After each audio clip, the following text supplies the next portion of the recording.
ਸ਼ੀਸ਼ ਮਹਿਲ ਵਿੱਚ ਕੁੱਤਾ ਵੜਿਆ ਤੇ ਉਹਨੂੰ ਕੁਝ ਸਮਝ ਨਾ ਆਵੇ, जिस पासे भी वेखदा जावे उन्हें कुत्ता ही नजर ही आवे। इरशाद नहीं है जब तवज्जो गैर अल्लाह से हटकर अल्लाह पर मरकूज होती है तो बहारें आ जाती हैं।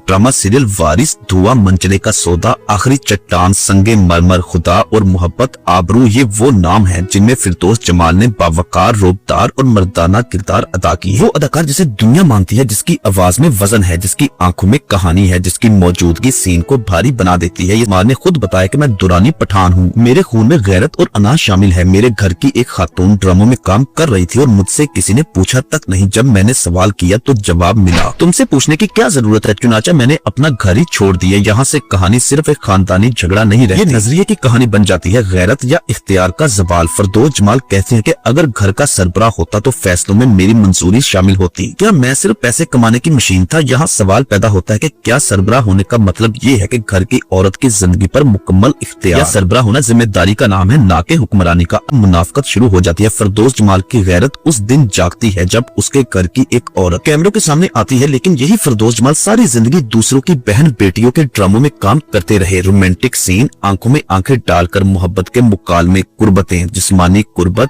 तब उनकी गैरत कहाँ थी? पॉडकास्ट में फिरदौस जमाल ने शोबिज़ में काम करने वाली औरतों को बाजारी औरतें कह दिया। ये लफ्ज सिर्फ एक लफ्ज नहीं था, ये एक जख्म था जो हजारों औरतों के दिल पर लगा। वो औरतें जिनके साथ फिरदौस जमाल खुद कई दहाइयों तक काम करते रहे। फिरदौस जमाल का कहना था कि शोबिज़ में आने वाली ज्यादातर लड़कियां मखसूस इलाकों से आती थी, अब पोश इलाकों में बस गई हैं और यही धंधा जारी है। क्या फिरदौस जमाल खुद को इन सब औरतों से अलग समझते हैं जिनके साथ वो काम करते रहे? फिरदौस जमाल के बेटे हमजा ने कहा कि मेरी वालिदा ने 40 साल अजियत में गुजारे, आखिरकार खुला ले लिया। बात कहानी को और गहरा कर देती है। एक औरत जो घर बनाती है, जो खामोशी से जीती है, जो आखिरकार अपनी जिंदगी बचाने का फैसला करती है। फिरदौस जमाल की सब बातों के अगेंस्ट एंकर ने सीधा सवाल किया, आप भी तो शोबिज़ में हैं, आपको क्या मसला है अगर आपकी बहू भी इसी फील्ड में आ गई है? तो जमाल की गैरत पूरी शिद्दत के साथ सामने आई कि हम पश्तून हैं, हमारी औरतें शोबिज़ में नहीं आती, वो बाजारी नहीं होती। यहाँ कहानी सिर्फ जाती नहीं रही, ये तबकाती और इखलाकी बन गई। आईना जो फिरदौस जमाल के सामने रखा गया। एंकर ने पूछा, जिन औरतों के साथ आपने काम किया, क्या वो घरेलू नहीं थी, क्या वो बाजारी थी? ये बस सवाल था जिसका जवाब खामोशी में छुपा था। अगर शोबिज़ इतना ही बुरा था तो फिरदौस जमाल इसमें क्यों आए? अगर गैरत इतनी ही अहम थी तो दहाइयों तक ये ख्याल क्यों नहीं